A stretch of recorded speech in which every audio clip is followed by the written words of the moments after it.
I'm Amanda Jacob. I have a master's degree in English from Southeastern Louisiana University. I've been teaching for the past 13 years at the community college level, and I teach literature. And literature is one of my greatest passions. I teach composition too because, I'm kind of required.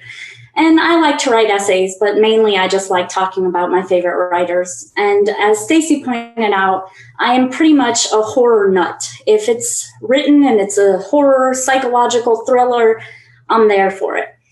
So Edgar Allan Poe has been a wild passion of mine since I was very young. I was that oddball kid on the playground where every other kid was playing, and you could find me with a giant book. And so Edgar Allan Poe was one of those that I fell madly in love with. Now, as part of my graduate studies, we had to identify what type of literary criticism we identified with.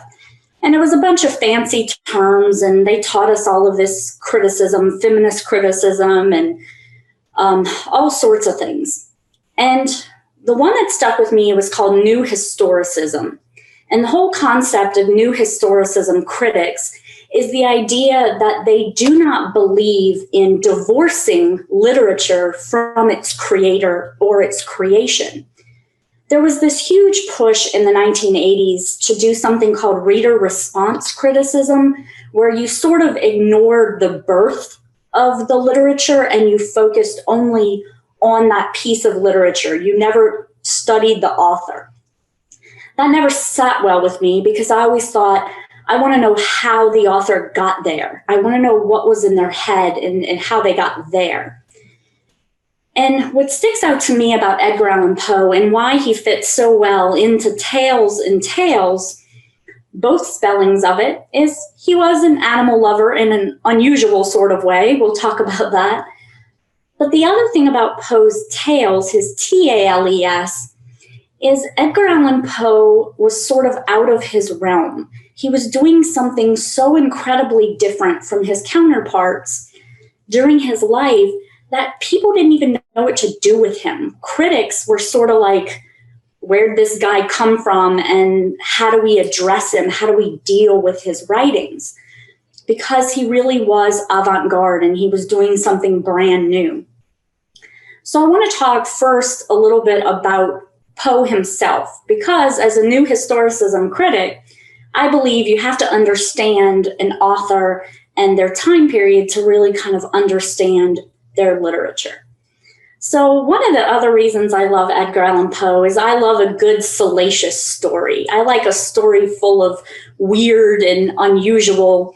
So Poe's life is like one of his stories. It's pretty bizarre. When I teach this to my students in person, I always start by saying, if you remember anything about Edgar Allan Poe, remember one word, and it should explain everything you ever needed to know about the guy, and that word is tuberculosis. And if you're thinking to yourself, why is she naming a disease and asking me to remember tuberculosis? Because Edgar Allan Poe, one of his greatest themes that runs across pretty much everything he ever wrote is death. But not death necessarily in a gory, disgusting way that some of his counterparts were starting to write, but death in sort of a, it's gonna happen anyway, and you have to deal with it, and we might as well look at some of the beauty involved in it. So Poe was born in 1809, and he's right at the cusp of sort of this changing America. And when he's born, the Romantics or Romanticism had come over from Britain. And most of your American authors are writing in this romantic genre. Well, Poe kind of comes at the end of Romanticism, and Romanticism is cool in the sense that it encourages freedom of imagination. It encourages sort of this ability to look at the world and find beauty. It gets away from reason. It gets away from all of that really tight reasoning and really lets us be more imaginative. So Poe comes into that era, but he also comes in at an era where in Britain, they have Gothic literature. So Poe is born 1809. He is about 3 years old when his life starts to take shape, really. He's born to two traveling actors, the Poes. Now, what's interesting about them as traveling actors is they're very poor. They also have two older children. So we have three Poe children. The story of the other Poe children is going to be a little sadder than Edgar Allan Poe's story, which is pretty sad. So when he's born, he's just Edgar Poe. 3 years old, within months of each other, his parents both die. This is where that magic tuberculosis comes in. Edgar Allan Poe's mom is going to die of tuberculosis. She is the first in a long line of women and men who he cares for that are going to find their lives cut very short by tuberculosis. His father dies. Reports say he was a major alcoholic, but we're not entirely sure how he died. He sort of kind of disappeared, and then a death record appeared for him. So it's kind of a strange story, which Poe's own life is going to parallel, and we'll talk about that kind of chaos and how fun that is.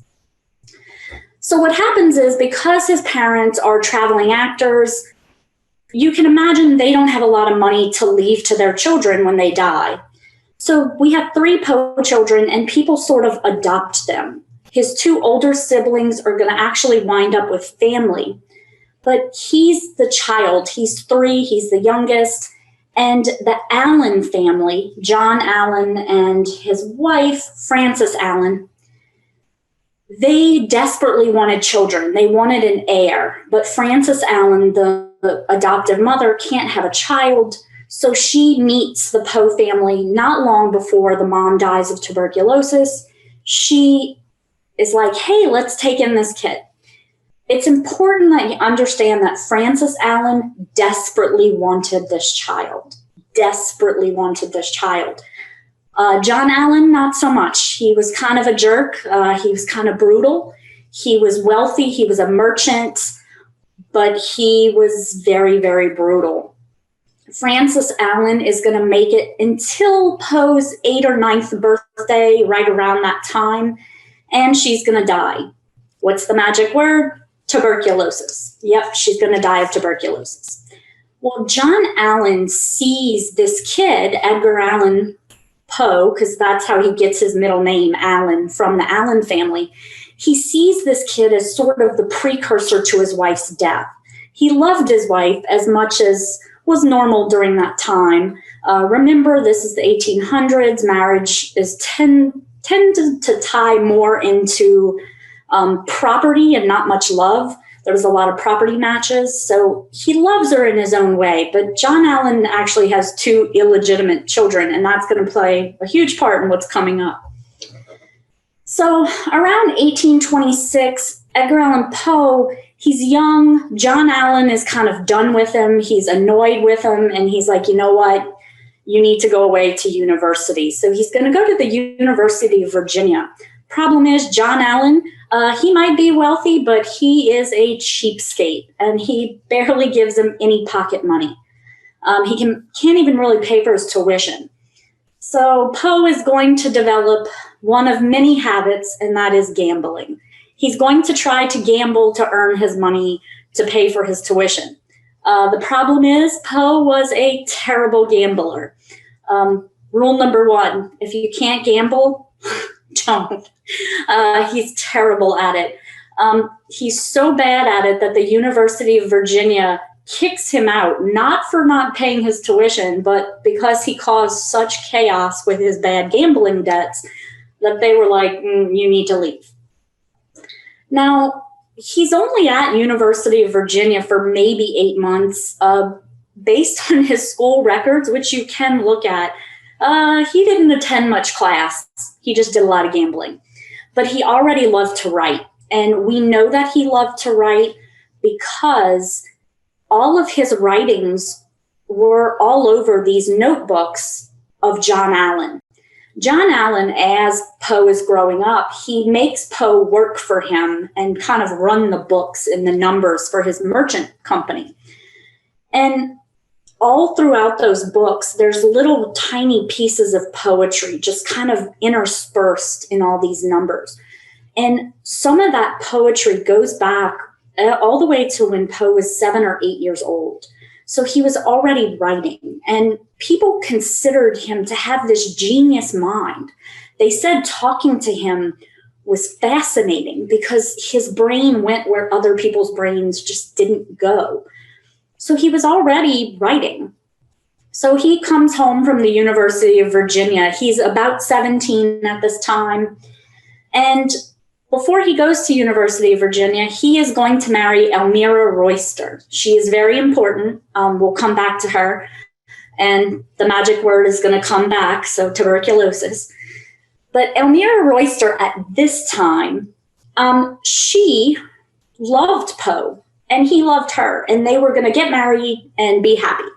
But there's a huge problem. Royster is the daughter of very wealthy merchants who have no sons. So what's the expectation? Royster needs to marry somebody with money, and to help her continue her parents' business, she's going to turn over the business to her husband. So Royster's parents arrange a marriage for her. It's kind of an unhappy marriage. We're going to meet her again. So Poe is dejected. He's out of university. What's he going to do? At 18, he enlists in the army. By the way, that's a terrible match. Doesn't really work. But what we do get from his enlisting in the army is he wrote The Tamerlane, which is one of his first published works. It's published at 18 years of age. So at 18 years of age, I don't know about most people, but I was just starting college. I certainly didn't write a long poem that goes on to live for 200 plus years. He's a genius.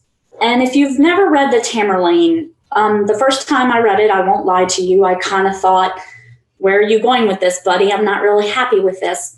But when you really start to take that piece apart, you really start to see that Poe plays with poetry, unlike poets of his time. Poets of his time were doing these really kind of romantic structured poems. They were sort of hearkening back to the days of old where they were kind of doing these rhyme schemes that were a little bit clearer. Poe sort of breaks all the rules, and he says, rules? What rules? I don't need rules. So Tamerlane is kind of one of the first tastes we get. It's also extremely imaginative, which is something Poe is going to kind of take off with. Now, while he is enlisting in the army, the army realizes, hey, this kid is pretty smart. So the army enrolls him in West Point. And they think that enrolling him in West Point is going to be the answer to kind of shape him up and make him a good soldier, right? Yeah, that doesn't work out. He gets kicked out after 8 months. Why does he get kicked out of West Point? Well, he's developed a second habit, and he's back to that first habit. So gambling and now drinking. Not a good combination in the life of Poe. Drinking and gambling pretty much are going to be the nemesis to Poe for the rest of his life. Now, this is where we get some really interesting, kind of fun, gossipy style stuff. This is the stuff that I love about authors when their lives kind of go off the rails. It is around 1831, so Poe is not that old. He's already gotten kicked out of the military. He's gotten kicked out of university. He is destitute. He is broke. He's beyond poor. He's trying to make a living by writing, but he's the new kid, and nobody really understands his writing. They think it's too vile, it's too gruesome. Nobody knows what to do with Poe. So he finds and catches up with his aunt, Maria Clem. Now, Maria Clem is going to play a huge role because Maria Clem is going to mama Poe, and he's been missing that motherly figure. So Maria Clem is going to take Poe in. Well, at the same time she takes in Edgar Allan Poe, Maria Clem has also raised Poe's older brother. Remember those two other siblings that were with family? Poe's oldest brother is with Maria Clem. Now, Maria Clem is also the mother to Virginia Clem, who is going to play an enormous role in Poe's writing. So Maria Clem takes Poe in, and she's doing her best to mother him, and she's also encouraging him to write. So he begins writing, but he needs to make money. And back then, the way to make money from writing was to go get a job at a literary magazine and publish some of your stories, but also be a critic. And if you didn't figure it out, Poe is a really great critic. Not great if he thinks your writing is terrible. He's scathing. He actually calls one writer an overinflated hack. I kind of like that. I'm going to start calling people that, overinflated hacks. He also accuses some of the major writers of the day of beating ideas to death. Ooh, he's pretty ruthless. But he's actually making money off of writing. So at this point in time, Poe was quite the ladies' man when it came to letters. He was a terrible, terrible in-person flirt, apparently. He was apparently really odd. People didn't really like to chat with him. They said his mind was really weird. But he wrote these beautiful poems and these beautiful love letters, and he'd send them off to all these different women. And at the time, his cousin, Virginia Clem, was 11 years old, and she was his poetry runner. She would deliver these letters to all these different women. Well, the more Poe spent time with Virginia, he developed a deep care for her. And this is where a lot of people kind of paint Poe as sort of gross and weird, because yes, he marries his 13-year-old cousin, Virginia Clem. By all counts, their relationship was very innocent in the beginning. It was very, very innocent for the first 3 years. It was not really a marriage to be married. It was a marriage to protect Maria and Virginia from being destitute. Poe was helping to support Maria and Virginia, but he does love Virginia. And we know he loves Virginia because if you have ever read the poem Annabelle readers, if you have ever read Annabelle Lee is about Virginia. One of the lines in there is, "You can never dissever my soul from the soul of the beautiful Annabelle Lee." They're soulmates. It's beautiful poetry, great, great imagery. And we're going to talk a little bit more about Annabelle Lee. He does have this job. He's writing for Southern Literary Magazine.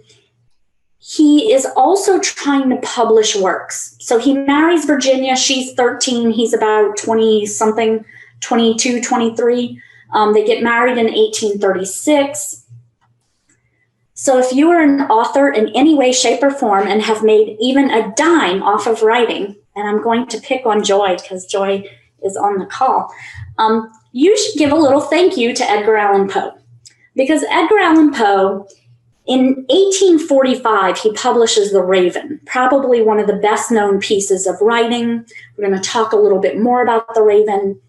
But in 1845, he publishes The Raven, and he makes the largest sum of money that he'll ever make writing, one of his own works.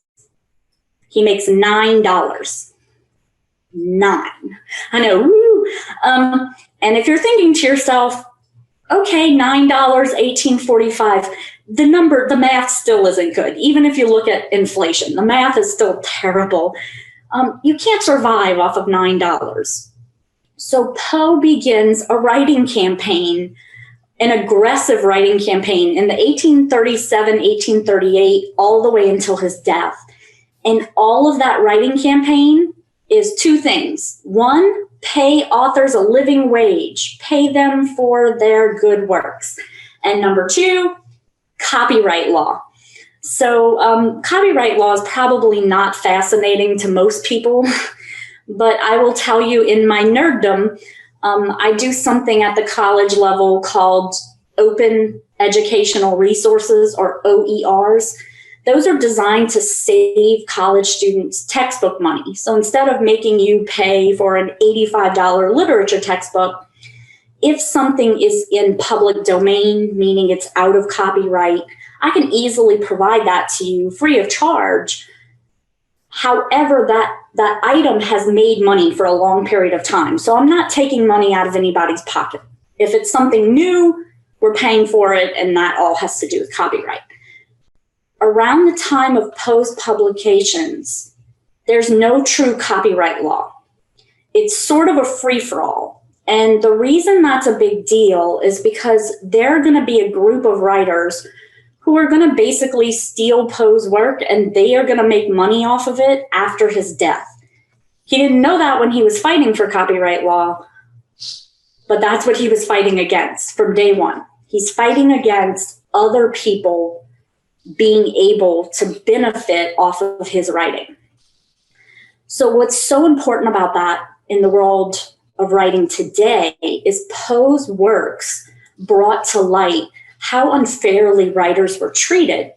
So he's going to really start the movement of pay us a living wage. Now, unfortunately, it doesn't really affect him because things go south pretty quick. Now, 1846, Poe gets himself into a little bit of trouble. He is writing letters again.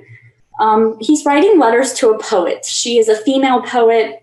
She's married to a man that's kind of a jerk. So they're writing these beautiful poems. Evidence shows us they'd never actually had a true relationship beyond writing each other really pretty letters and really beautiful poetry. The problem is this other female poet who wanted Poe to herself, she got jealous, and so she started smearing both of them and sharing these letters all over town. Why is that a problem? Poe is still married to Virginia, and this other poet is married to somebody else. Huge problem in society. So Poe basically gets blackballed. Couldn't come at a worse time, because by this point in time, 1846, Virginia Clem is sick. She's been sick for a few years. When Virginia Clem was Virginia Clem Poe, because now she's married. When Virginia is about 17 years old, she was a great musician, great harpist, and a pianist. She was playing piano and she was singing, and she began to cough up blood. Coughing up blood, tuberculosis, it's back. Virginia Clem has tuberculosis, and Virginia Clem is going to linger. And when I tell you she's going to linger for about 7 years, she is going to fight for her health. They will move multiple times in order to find better places for her. This is about the time where doctors, if you had tuberculosis, they didn't call it tuberculosis, they called it consumption. And if you had consumption, they would recommend that you move to a really beautiful place. The problem is moving to a really beautiful place like a beach is expensive, and they don't have a lot of money. So Poe does the best he can to get her any type of treatment he can, but she's not going to live. 1847, Virginia Clem dies of tuberculosis, and by all accounts, Poe is a wreck. He's a mess. He goes through major depressive episodes. He writes some of his darkest pieces. He's also going to write a series that we're going to talk about that the scholars call the Women's Tales, and we'll talk about why that's important. 1849, he's sort of getting his life back together, and I do say sort of because remember, Poe has two vices, gambling and liquor, and he's going to add a third vice around 1847, and that third vice is going to be opium. This is the point in time where there are teenagers on this call, so I tell you, just say no to drugs. Opium is terrible. It is really bad for your health, and it is not good for Poe. So between the gambling, the liquor, and the opium, there are periods in that 2 years where Poe is really out of it, and he is writing. He's writing volumes. Some of it makes it to publication. Some of it's going to come out posthumously after he's already dead. But 1849, he's sort of getting his life back together because remember Elmira Royster? Well, Elmira Royster, she is now Elmira Royster Shelton, the widow. Why is that important? Because her husband's dead. And if your husband's dead, you can get remarried, right? So Poe has looked her back up, and Poe is like, hey, we should get married. We were pretty good back in the day. And he is writing again. He's publishing. He's even going on a lecture tour. Poe did lecture tours. They say he was a very interesting speaker. They said it was a little terrifying to hear him read some of his stories. I liken it to one time I got to hear Stephen King give a presentation, and he started his presentation with, "Have you locked your car doors?" And by the way, I'm still terrified that maybe my car doors aren't locked. So I imagine that Poe is I imagine that's how Stephen King got his vibe. I imagine he maybe studied too much Poe back in the day. So Poe's on his lecture tour and he's going all over the place. And the idea is, as soon as his lecture tour is over, he's going to marry Elmira Royster Shelton. Except he winds up in Baltimore, Maryland. Nobody's quite sure why, because he wasn't supposed to stop in Baltimore. He winds up disoriented in a bar and nobody knows who he is. They said he was kind of drunk out of his mind. He might have been on opium. Nobody knows what's going on. The bartender gets him to the hospital and drops him off and says, "Peace, have a nice life." But nobody knows he's Edgar Allan Poe. He lingers in the hospital about 3 or 4 days and he dies. It takes 2 other days to pass by before somebody goes, "Wait a second, I think that's Edgar Allan Poe that died." And they do figure out that it is Edgar Allan Poe, but Elmira doesn't even find out it's him until she reads the death notices. So she happens to see his death notice in the paper, the man she's supposed to marry. And by the way, Maria Clem is still alive, Virginia's mom, and Maria had supported the marriage to Elmira because she wanted Poe to be happy and, her daughter's passed. Nobody knows he's dead. And they're like, "Oh, crud, he's dead. So how are we going to get him back from Baltimore?" How he dies. One of the greatest mysteries in literary history, we don't know. If you saw that really horrible movie, The Raven, with John Cusack, they imply that Poe was poisoned because he solved a murder. That's not true. It could have been liquor. It could have been tuberculosis. It could have been, we don't know. But the weird part of this story is Elmira Shelton Royster Shelton. And remember that poet that he was writing all those pretty letters to? Within 6 to 7 months of Poe's death, both of those women die of tuberculosis. So tuberculosis pretty much kills every woman Poe has ever loved. It's really messed up. And by the way, Maria Clem does die a few years later, also of tuberculosis. So where does that leave us? Poe, a young guy, he's relatively young. So how does he get the bad rap? Because most people, if you talk to him about Edgar Allan Poe, they say, "Oh, he was a terrible person. He was dark. He was a womanizer. He was all these horrible things." Well, remember I said Poe was a critic and he was pretty brutal?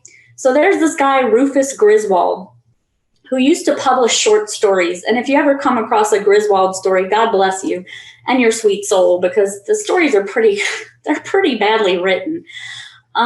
And Poe was honest about Griswold. Poe was like, "Griswold's terrible. He should stop writing." Remember that overinflated hack comment? That was about Griswold.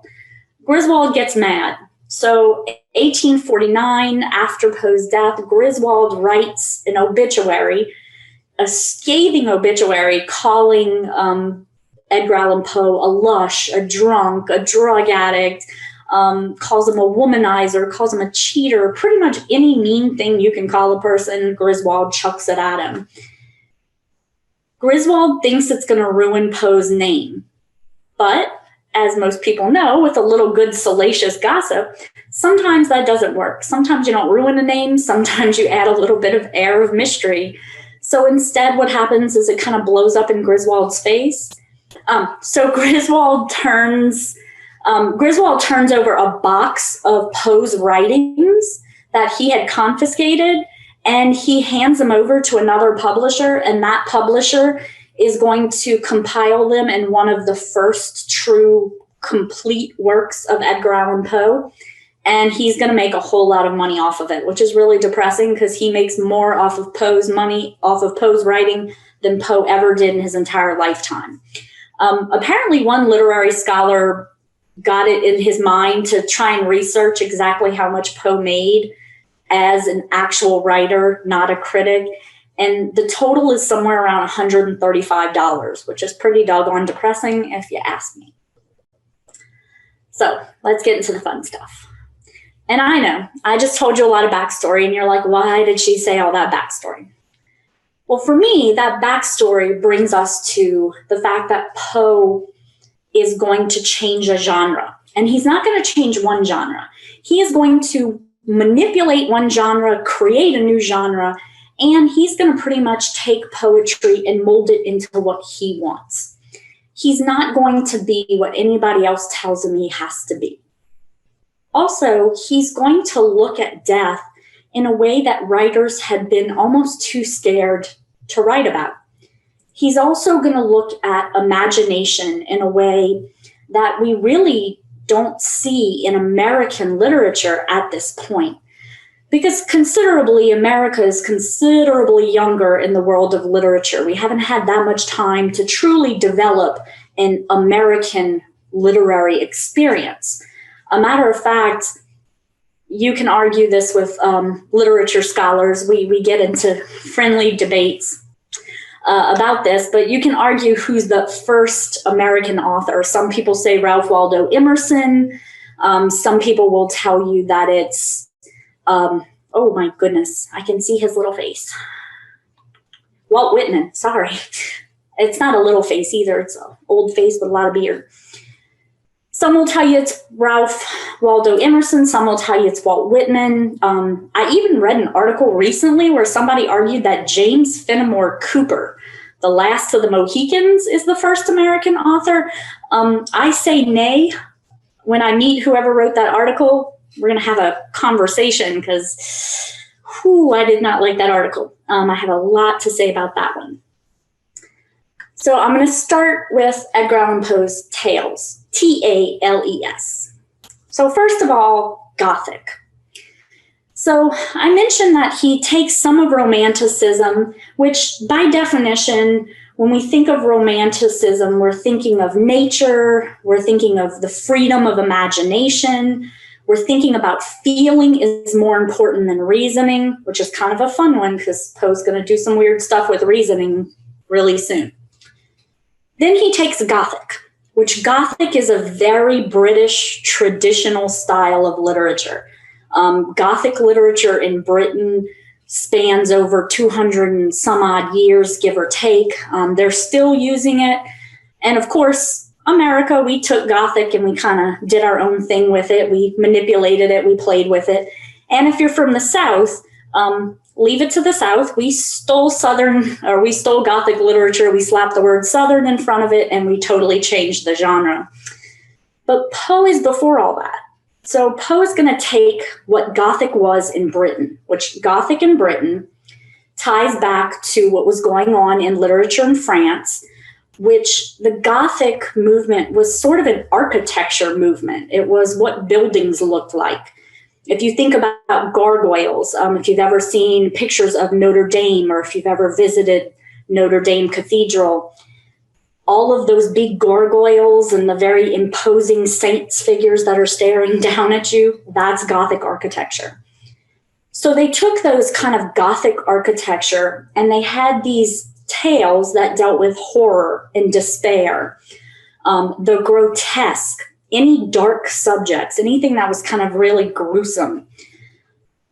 So he takes kind of this notion of the Gothic and then the notion of Romanticism, and he kind of shoves them together, which is a weird combo at this time, and people aren't really ready for that.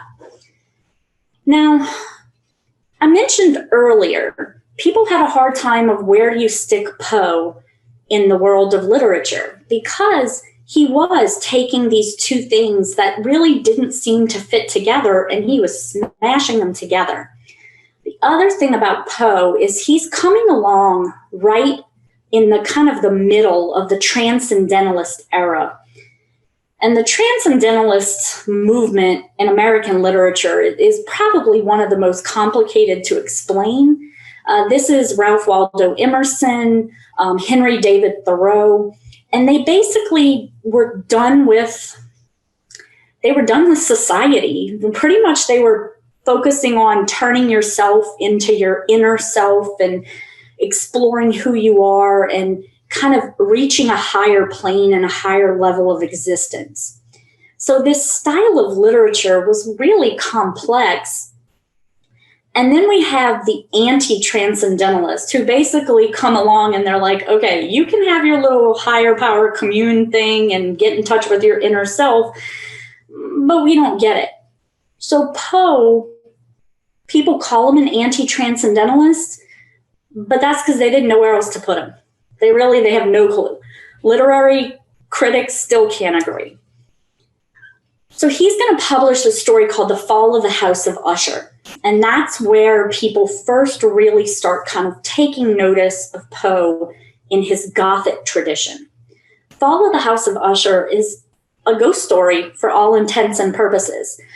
This house that was once beautiful and gorgeous is now derelict, and sort of the whole family is kind of, as the house declines, the family declines. It's full of all those good, grotesque, gory situations. So people are going to read Fall of the House of Usher and they're going to go, Poe's Gothic. But he's got some romanticism in there because there's beautiful people. And Poe writes a lot about beautiful women, by the way. He doesn't kill ugly women. He only kills pretty women. So if you don't feel that you're pretty safe in his world. So I think that's pretty fun. So they're going to put him as a Gothic writer. But then Poe does something that at this time was brand new. It's not so brand new anymore. And what that is the psychological thriller. A matter of fact, they don't even have a term for it when Poe starts doing it. Because when Poe starts doing this, he's going to take a first-person narrator, meaning the person who's telling us the story is the person who's performing the action. So he's going to have a first-person narrator, and that narrator is going to struggle with their own psychological existence, and they're going to have an internal debate with what is real versus what is imagined. Romanticism, imagination versus reality. Gothic, dark, the telltale heart, greatest example of a good combination of romanticism, Gothic, and the first-person narrator psychological thriller. Our storyteller starts off the story by saying, "True, you might say I was mad." So what he's doing, our storyteller, is saying, you're going to say that I'm crazy, but I'm going to tell you my story and I'm going to let you judge whether or not I'm crazy. That's something new. That's not done in the 1800s. We're not writing like that. So when Poe publishes this piece, The Telltale Heart, and it gets published in a literary magazine, which was very common at the time. They basically published them like newspapers, and you could get them for really cheap. So it was a good way to entertain yourself. If you didn't have enough money to buy books, it was a cheap way to entertain yourself, and you could get a subscription, almost like a regular newspaper, but you were reading stories. So it was really common and really kind of fun. Some people called these serials, or if you've ever heard, the Brits called them the penny dreadfuls. This harkens back to the days of Mary Shelley and Frankenstein. By the way, Barnes and Nobles, I don't know what got into them, but the coolest thing they've ever done, they actually published a collection called the Penny Dreadfuls, and they published the original Penny Dreadful stories, one of which is the original Mary Shelley Frankenstein, the modern Prometheus, because Frankenstein did go through multiple rewrites. So we've got this kind of literary tradition of these quick short stories. Well, people read The Telltale Heart and they don't know what to make of it. It's a psychological thriller. He's talking about the real versus the imagined. Around the same time, he puts out a poem called A Dream Within a Dream. And those people who say that Edgar Allan Poe was uneducated or not that smart, I would say that you're missing the point. Because Edgar Allan Poe uses something called an illusion, A-L-L-U-S-I-O-N. An illusion, in literary terms, is anything that harkens back to or kind of connects to either a historical piece, mythology. It can harken back to Bibles. It's anything that makes a reference back to something. And that reference is supposed to leave you with kind of a feeling or an idea to help you make a connection. Now, A Dream Within a Dream has one of my most favorite lines, but it's kind of a borrowed line. So here's the line. Is all that we see or seem but a dream within a dream? If you know your Shakespeare, you should recognize that. It's a good old Hamlet illusion. It's a reference to Hamlet.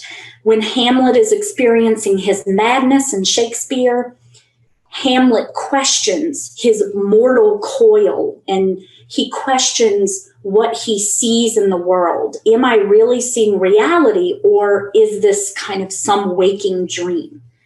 That questioning that Hamlet goes through is a really intense moment for his character development. In this little tiny poem, because this poem is only about 16 lines long, in this very tiny poem, Poe is doing the same thing, but he's not doing it from the perspective of a literary character. He's doing it from the perspective of a real person who's experiencing the world. Am I really experiencing the world, or is this some sort of dream? And if you think about his past, I mean, it's got to be pretty brutal to wake up each day and one more person you love is falling victim to this disease that nobody even really understands at this time. The fact that he's putting all of this into words is so new to people that they just don't know what to do with Poe. And if people thought it was a fluke, it's not a fluke. So the first person narrator is going to come back over and over and over in Poe. One of my favorite suspense psychological thriller Poe pieces is called The Pit and the Pendulum. The Pit and the Pendulum, we meet a guy who's just been sentenced to death. That's a really awful, awkward place to be. Be like, hey, you get the death penalty. But we don't know what he did. Well, that's scary. That in itself is a psychological thriller, because we've sort of been taught as society that, if somebody gets the death penalty, then that's because they've done something horrible. But we're not told what this guy has done. We have no idea what the crime is. And in not knowing what the crime is, we are watching this man come to terms with how he's going to die. But how he's going to die is the pit and the pendulum. Now, the word "and" would mean that both are going to kill him. But what Poe ends up doing is, we don't know if this guy is imagining the pit and the pendulum coming to swing down on him. We don't know if it's an imagination, if it's a real experience. We have no idea. So Poe leaves us with this uncomfortable questioning, where we're questioning, what could this man have possibly done to deserve this? Is he really in this experience? So he's sort of kind of at a loss. And when the narrator is at a loss, it certainly translates to us, the reader, because we only know what the narrator tells us, which is one of the interesting catches of first-person narration. And this is also where we get the literary term unreliable narrator. So an unreliable narrator is when the person telling the story, we learn something about them that makes us question whether or not we can trust them. And if I can't trust you, then can I trust the story you're telling me? Can I trust your own mental behavior? Back to the telltale heart, the unreliable narrator. The man telling us the story, the narrator, we learn that he's killed an old man because the old man has a funny looking eye. Can we trust your mental sanity if you're killing a guy for having a cloudy eye? So then we find ourselves, as the reader, really questioning who's telling us this story. This is a really new style of writing at the time. It's a style, again, that people are like, what do we do with this? This is unusual. And it leaves readers kind of thirsting for more. They start really appreciating this style of writing. Now, the other thing is when people, especially Griswold, because Griswold basically, when in his attack of Poe's character, he basically says that Poe is uneducated, which I mentioned before. I personally think Poe shows a lot of writing muscle. And I can't not talk about this story because it's one of the greatest works of symbolism and imagery and theming that Poe has ever sat down and written, and it's called The Masque of the Red Death. So Masque of the Red Death, one of my favorites because I am married to a historian who likes to talk about plagues and death, and, you know, Poe and tuberculosis and consumption was sort of like a plague. So Masque of the Red Death is surrounded by a plague, but what's really interesting, and by the way, I reread Masque of the Red Death right at the start of the pandemic when my college had sent us all home for what was supposed to be 2 weeks of quarantine that turned into much longer. And I made the mistake of busting out my Edgar Allan Poe and rereading The Masque of the Red Death, and then I was scared for about 2 months and didn't really want to talk to anybody. My mom was like, I don't think anybody's going to die of the plague. And I was like, I don't know, stay away. Edgar Allan Poe doesn't give me good vibes. So Masque of the Red Death, we get the story of Prince Prospero. Well, if you know your Shakespeare, you would know that Prospero ties in to the Tempest. Now, the character in the Tempest is this guy who's, you know, sort of a magician, not fully a magician, but he basically gets marooned on an island with his daughter, but he's purposely marooned. It's a betrayal. But you would know in the Tempest, Prospero sort of gets his own back, but not in the best way. He kind of does it in a very underhanded way, and he's very full of himself all throughout that piece. I tell that to my students, and then I had one student that was like, can we debate whether or not Prospero is narcissistic and full of himself? And I was like, yes, we can, but I think I'm going to win. Threw a good couple of points, but I still think I won that one. So we have Prospero, based off of this Shakespeare character. Prospero is rich, he's wealthy, so how is he going to escape the plague? He is going to invite all his wealthy friends to come stay in his house with him, and they're going to lock themselves in, and they're going to let the plague pass by because they're rich, and, you know, rich people don't get sick. They do lock themselves in their very beautiful mansion, but the plague has passed. So they're going to have a really big party to celebrate the passing of the plague and their survival, and we meet Death. We don't really know he's Death. We just meet a shadowed figure who chases Prospero through the 7 major rooms in this particular castle. Each room is assigned a color. So Edgar Allan Poe does a lot with color, and every time he puts a color in any of his pieces, it means something. If he ever puts black in something, it's death. That's an easy one. When he does black, it's death. But in this particular story, he sort of moves through a progression of colors. He goes from blue to purple to green to orange to white to violet, then to black. But the interesting part is he also moves these as if the sun is moving. So it's like the setting of a sun going from one room to the next. And these different rooms, these different colors represent the progression of our life.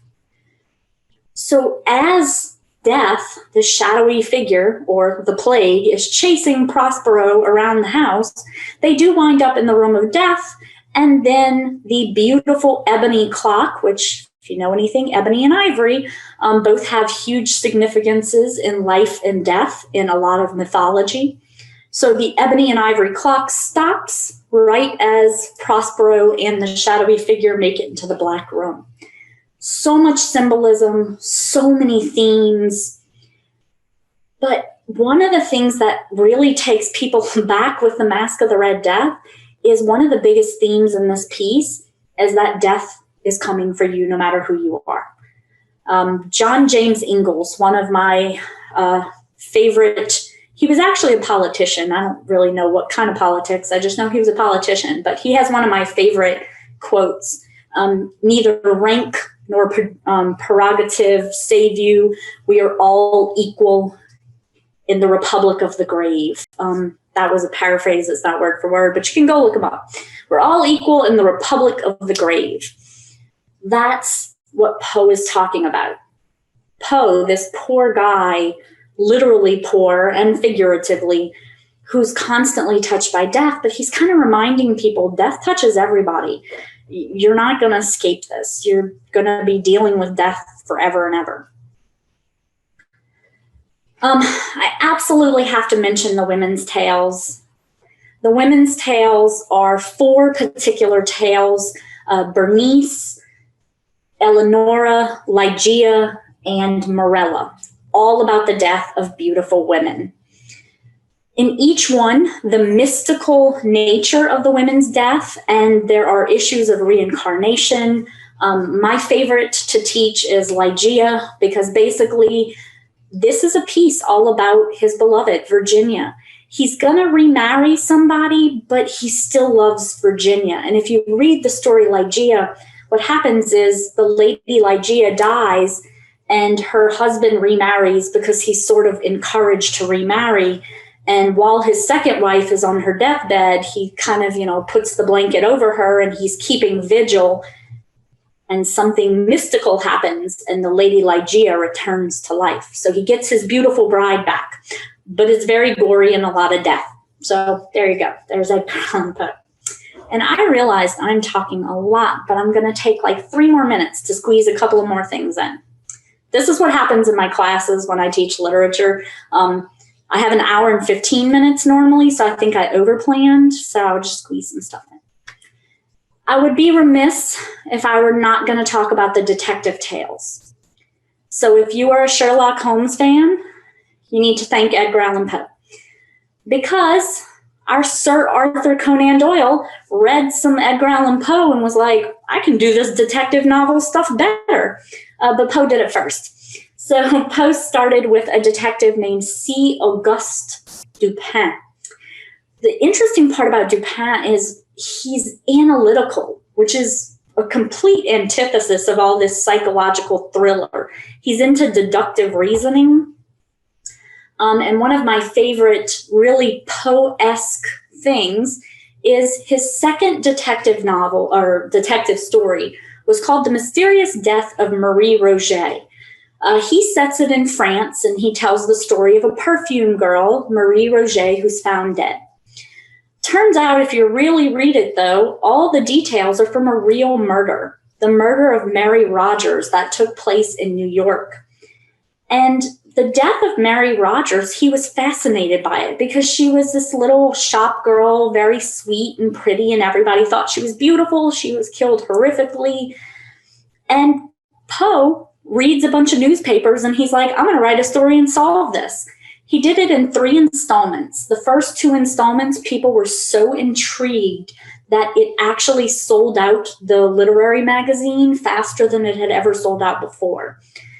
One kind of cruddy thing happens, though. The police issue a statement about the murder that comes out right before the 3rd installment is set to come out. And he hurries up and he changes the 3rd installment to kind of match with what the police have released. So the story kind of feels rushed, and the 3rd installment is not really that good. But the first 2 installments were so good that the police actually sent detectives to interview Edgar Allan Poe and ask him if he was the killer. That's how good it was. I always love that story. Murders of the Rue Morgue is actually considered the first detective story, especially on American soil. It's a really weird crime that everybody's trying to figure out. And then our narrator makes friends with Dupin, this detective, and Dupin is going to come in and he's going to solve the crime. And it's a really crazy case. If you saw the John Cusack, The Raven movie, they do talk about the murders of the Rue Morgue, and they actually do it justice. Lo and behold, rarely the movies do anything justice, but in that case, they kind of do. And I will end with the tales, the Tales, because this is Tales and Tales. So Edgar Allan Poe did use a lot of animals in his writing. Specifically, he has a story called The Black Cat. If you've read The Black Cat is actually, he likes the black cat at first, but then the black cat kind of becomes a bad omen, and the black cat gives away the great crime. So if you've never read that book, or if you've never read that story, you should. It's also one of stories where Poe talks a lot about entombment, walling people up. Yeah, there are lots of those. Cask of Amontillado has some entombment as well. Telltale Heart, it's kind of entombment, just not in the wall, more in the floorboards. And The Raven. I'll always end with The Raven because it is considered one of Poe's greatest works. This man sitting there contemplating his life, contemplating the death of loved ones, and he's visited by a raven, which is highly symbolic, ties into mythology, ties into kind of the old concepts, the Native American concepts of the raven or the crow carrying back the spirit of the loved one.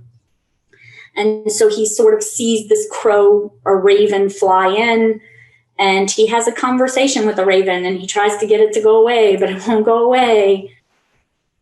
So I know I squeezed a whole lot of stuff in probably exactly an hour. So I squeezed a whole lot of stuff in. But I hope that at least from this, that maybe I've shared a little bit of my chaotic passion with you about Edgar Allan Poe. And I hope that you will take this time during summer reading to use this as a chance to go read his stuff. The St. Tammany Parish Library has tons of his works in giant collections, in little collections. And it is my hope as a literary lover and a lover of Edgar Allan Poe that you'll give him the chance he deserves, and you won't do what a lot of critics did and dismiss him, that you will value his legacy and take part in it.